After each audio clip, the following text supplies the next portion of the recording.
August of 1964 came the news that the bodies of three civil rights workers, Andy Goodman, Mickey Schwerner, and James Chaney, had been found after they had been murdered, buried in a red clay dam in Philadelphia, Mississippi. Andy Goodman was my classmate at Queens College in New York. And when I came home at the end of that summer, I said to my father, I am going south next summer to take Andy's place.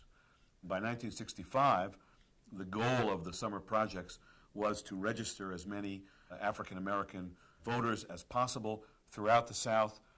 The violence was still quite real. In fact, our project was originally supposed to be in a small, difficult town in Georgia, and we were moved to Orangeburg, South Carolina. You became a civil rights worker probably from one of two perspectives.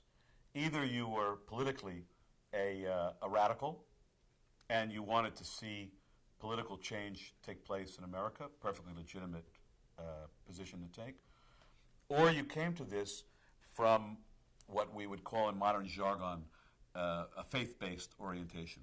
And certainly for someone like myself, who had grown up deeply educated as a young Jew and involved in Jewish community life, my father was a rabbi, my grandfather was a rabbi, this was part of my existence, there was no question that I had been taught, maybe with my mother's milk, that the rights of all people were the most sacred mandates of the Torah, of the biblical tradition. I have, as probably my most treasured personal possession, a photograph that we took of myself, my colleague Mickey Schur, who today is Orthodox Rabbi Moshe Schur, that Dr. King then autographed it with the words, "Best wishes and thanks for your help, Martin Luther King."